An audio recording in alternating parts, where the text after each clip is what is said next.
You're over 50, maybe 60, maybe even 70, and you've wondered quietly, maybe even felt a little guilty asking yourself, if I masturbate every day, am I helping my body or hurting it? What if I told you that for many men over 50, daily ejaculation may actually lower prostate cancer risk and improve prostate health? And what if I also told you that doing it the wrong way could slowly damage your sensitivity and create other problems you never saw coming? Stay with me, because what you're about to hear could completely change the way you think about your prostate for the rest of your life. Hello, I'm Dr. Emily, men's health educator and wellness researcher with many years of experience studying male vitality, energy levels, and age-related health challenges. On this channel, Dr. Emily Men's Vitality, I take complex medical research and break it down into simple, practical guidance for men over 40, 50, 60, and beyond. If you care about your strength, your confidence, and your long-term prostate health, make sure you like this video, subscribe to the channel, and comment below where you're watching from. I read your comments, and they help me create videos that truly serve you. Now, let's talk honestly. Your prostate is a small gland, about the size of a walnut. It sits just below your bladder and surrounds the urethra. Its main job is to produce fluid that mixes with sperm to create semen. During ejaculation, the prostate contracts and pushes that fluid out. That's the basic biology. But here's what most men don't realize. As you age, your prostate changes. By age 60, about half of men experience some degree of enlargement. By 80, that number rises dramatically. Enlargement can lead to weaker urine flow, frequent nighttime urination, and in that frustrating feeling of not fully emptying your bladder. Now, here's where things get interesting. A large long-term study from researchers at Harvard University followed nearly 32,000 men for almost 2 decades. They found that men who ejaculated 21 times or more per month had about a 20% lower risk of developing prostate cancer compared to men who ejaculated only 4 to 7 times per month. Let that sink in. 21 times per month is roughly 5 times a week. Daily ejaculation is 7 times a week. That places daily frequency within, or slightly above, the protective range observed in that study. Another major study conducted in Australia found that men who ejaculated 4 to 7 times per week were significantly less likely to be diagnosed with prostate cancer before age 70, compared to men who ejaculated less than twice per week. The protective effect was even stronger in older age groups.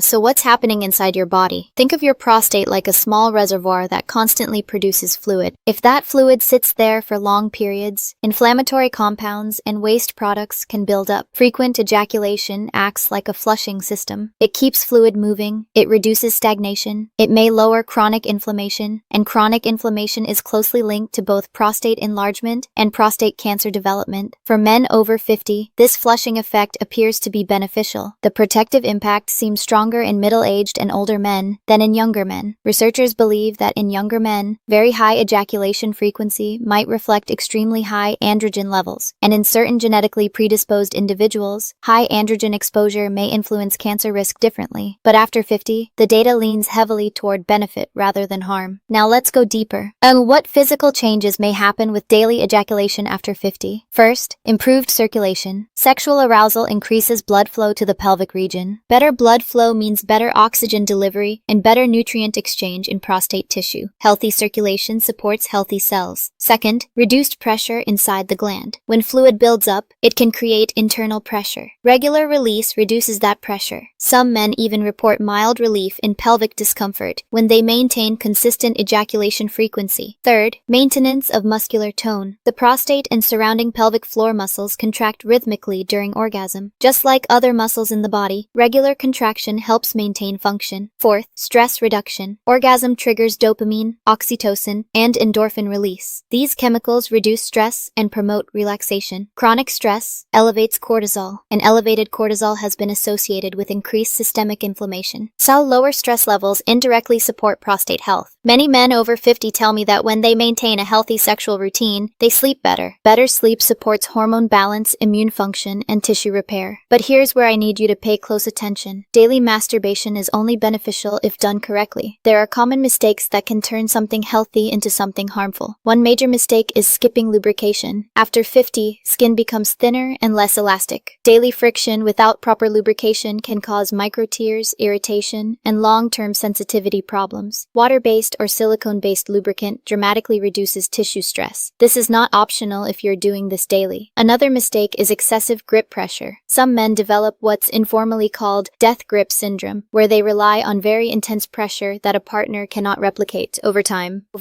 This can reduce sensitivity and make partnered intimacy more difficult. A lighter touch with varied stimulation helps maintain responsiveness. Rushing is another another issue. If the entire process takes 2 minutes and is purely mechanical, you lose many of the circulatory and stress relief benefits. Allow your body time to enter arousal. Let blood flow increase gradually. The build-up phase matters. The relaxation phase afterward also matters. And of course, never ignore pain. If you notice burning during urination, blood and semen, persistent pelvic pain, or difficulty urinating, stop and consult a qualified healthcare professional. Daily ejaculation should not cause pain. Now let's talk about balance. Daily masturbation should not replace connection if you're in a relationship. It should complement your sexual health, not isolate you. If you ever feel out of control, unable to stop despite negative consequences, or if it interferes with work or relationships, that's a separate issue and may require professional guidance. But for the vast majority of men over 50, daily or near daily ejaculation within a balanced lifestyle is not harmful and may actually support prostate health. I've spoken with countless men who felt shame around this topic. Many grew up hearing myths that masturbation weakens you, drains testosterone, or damages the prostate. There is no solid scientific evidence showing that normal ejaculation frequency lowers testosterone long-term or harms the prostate in healthy older men. In fact, moderate to frequent ejaculation appears neutral to beneficial for prostate cancer risk after midlife. Here's a practical framework. If you are over 50, ejaculating 5 to 7 times per week falls within a range that research associates with reduced prostate cancer risk. Use lubrication. Take your time. Avoid excessive pressure. Stay aware of your body's signals. Maintain regular checkups, including PSA testing as recommended by your healthcare provider. Ejaculation is not a replacement for medical screening. Your prostate will continue to change as you age. You cannot stop aging, but you can influence how your body responds to it. Lifestyle matters. Diet matters. Exercise matters. Sleep matters. Stress management matters. And yes, your sexual habits may matter more than you were ever told. Before we close, I want to hear from you. Has this information changed the way you think about daily masturbation after 50? Did anything surprise you? Comment below and share your thoughts. Your comment might help another man who is silently worried about the same question. If you found this helpful, please like this video, share it with someone who needs accurate information, and subscribe to Dr. Emily Men's Vitality for honest, science-based guidance on men's health, energy, hormones, and aging. My mission is simple: to help you stay strong, confident, and informed at every stage of life. Remember, your prostate health is not something to ignore or feel embarrassed about. It is part of your overall vitality. And the more you understand what's happening inside your body, the more control you have over your future. Stay informed, stay proactive, and I'll see you in the next video.